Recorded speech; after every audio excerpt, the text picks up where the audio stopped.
अस्सलाम वालेकुम नाज़रीन, आज की नई वीडियो के साथ आपकी खिदमत में हाज़िर हैं। इस वीडियो को मुकम्मल देखिएगा और हमारे चैनल को सब्सक्राइब कीजिएगा। हमारे चैनल का अगरचे कि कोई मखसूस सियासी एजेंडा नहीं है, लेकिन सियासत के मुतालिक, हुकूमत के मुतालिक अपना फ़ीडबैक देना, आज़ादी राय का इज़हार करना, ये हर इंसान का बुनियादी और आइनी हक़ है।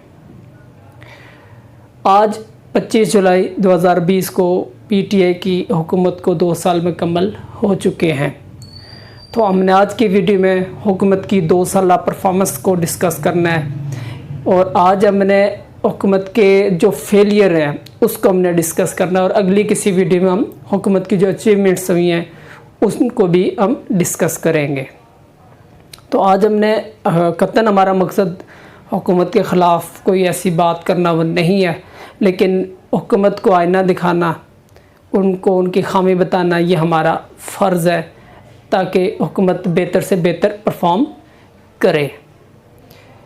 क्योंकि 22 साल मेहनत के बाद इमरान ख़ान ने जब हुकूमत संभाली और एक बहुत हाई स्टैंडर्ड अपने लिए सेट किया और एक बहुत ज़्यादा दावे किए, तो आया अब हमने देखना है कि उन दावों को कितने किस हद तक पूरा किया गया और किस हद तक नहीं।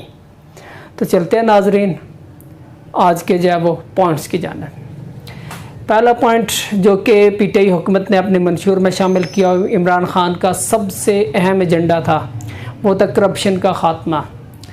लेकिन करप्शन जो वो पाकिस्तान से ख़त्म नहीं हुई है, बल्कि पहले की बनिस्बत करप्शन में इजाफ़ा हुआ है।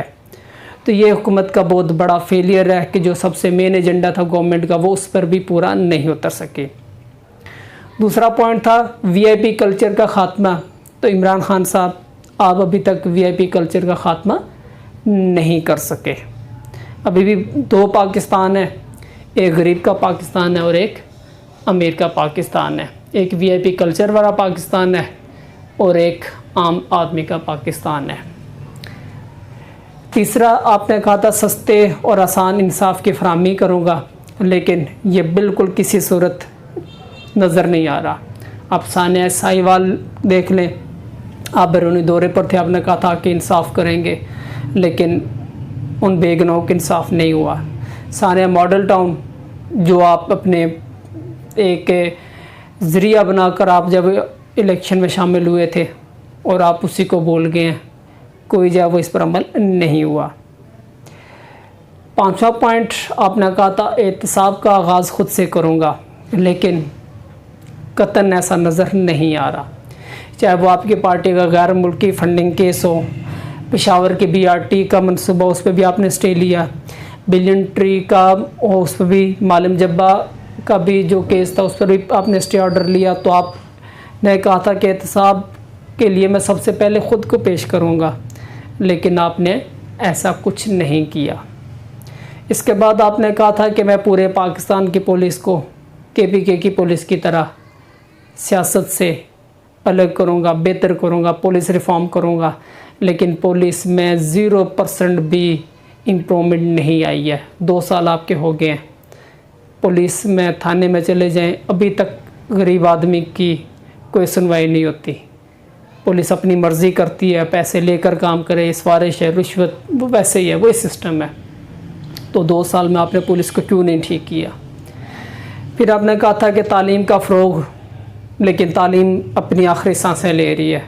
तालीम के शोबे के साथ जो आपने किया है, ख़ास तौर पर इस लॉकडाउन के दौरान, वो किसी सूरत भी काबिल कबूल नहीं है। ऐसा तो पिछली गवर्नमेंट नहीं करते थे। इसके बाद आपने 8वां पॉइंट कहा था कि हॉस्पिटल्स की बेहतरी करूँगा, सेहत के जो वो फराहमी करूँगा, लेकिन हॉस्पिटल्स में अभी तक कोई बेहतरी नहीं हुई। वही यंग डॉक्टर की जो हड़ताल और आए दिन नर्सेज़ के हड़ताल और गरीब आदमी का कोई परेशान हाल नहीं है गवर्नमेंट हॉस्पिटल में, तो ये भी अभी तक आप बेहतर नहीं कर सके, ये भी मैं आपका फेलियर मानूँगा। इसके बाद 10 पॉइंट है, आपने गुड गवर्नेंस का कहा था। इमरान ख़ान साहब माजरत के साथ आपकी कोई गुड गवर्नेंस नहीं है। काम हो चुका होता है, बाद में आपको पता लगता है तो कानून में तो ये पॉसिबल ही नहीं है। महंगाई का ऐलान, चीज़ें प्राइस हो चुका होता है और आपको अगले दिन आके पता लगता है, तो ये गुड गवर्नेंस किसी सूरत नहीं है। फिर आपने कहा था कि महंगाई का ख़ात्मा करूँगा, महंगाई बढ़ी है, महंगाई ख़त्म नहीं हुई, गरीब आदमी के लिए बहुत मुश्किल हो गया, तो आपने महंगाई का कोई ख़ात्मा नहीं किया, ये भी फेलियर है। 12वां पॉइंट आपने कहा था कि कर्ज़ा नहीं लूँगा, मर जाऊँगा कर्ज़ा नहीं लूँगा। लेकिन इमरान खान साहब, आपने ये जवाज़ बना करके पिछली हुकूमत ने जो कर्ज़े लिए हैं वो अदा करने के लिए हम कर्ज़े ले रहे हैं, तो ये तो पिछली हुकूमत भी ये कहती थी, उससे पिछली भी ये कहती थी। हर आने वाली गवर्नमेंट पिछली गवर्नमेंट पर अगर डालकर कर्ज़ा लेगी तो फिर तो अदा कौन करेगा। जितना पिछली गवर्नमेंट ने 5 साल में कर्ज़ा लिया था वो आप 2 साल में ले चुके हैं, तो ये भी आपने गलत किया, ये भी फेलियर है। फिर आपने कहा था कि बाहर पड़ा हुआ पैसा वापस लाऊंगा, लेकिन अभी तक कोई रिकवरी नहीं हुई। आपने जिनको कहा था कि इन्होंने पैसे लिए हुए हैं, इनसे निकालूंगा, उनको आपने बाहर भेज दिया हुआ है, तो पैसे कहाँ से आप लाएंगे। तो अभी तक कोई रिकवरी नहीं हुई, ये भी आपका फेलियर है।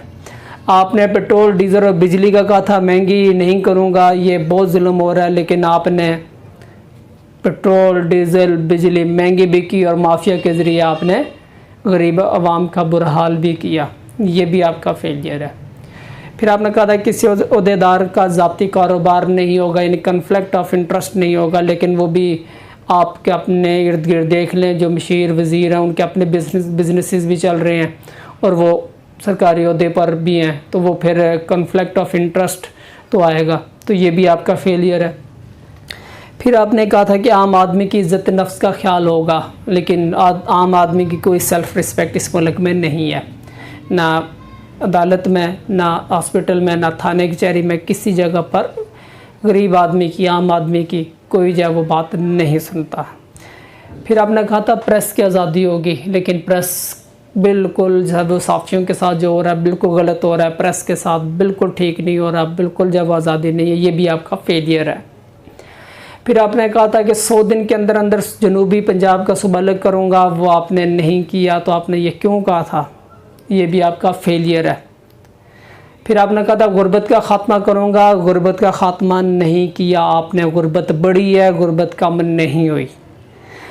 फिर 20वां पॉइंट आपने कहा था कि FBR रिफ़ॉर्म करूँगा, तो FBR में कोई रिफ़ॉर्म नहीं हुई, वही हाल है, वही टारगेट नहीं अचीव हो रहा है। पहले आप सेट कर लेते हैं, बाद में उसकी रिवाइज़ करना पड़ता है। आपने टैक्स रिफ़ॉर्म नहीं की, कोई जो है वो टैक्स कलेक्शन में इजाफा नहीं हुआ।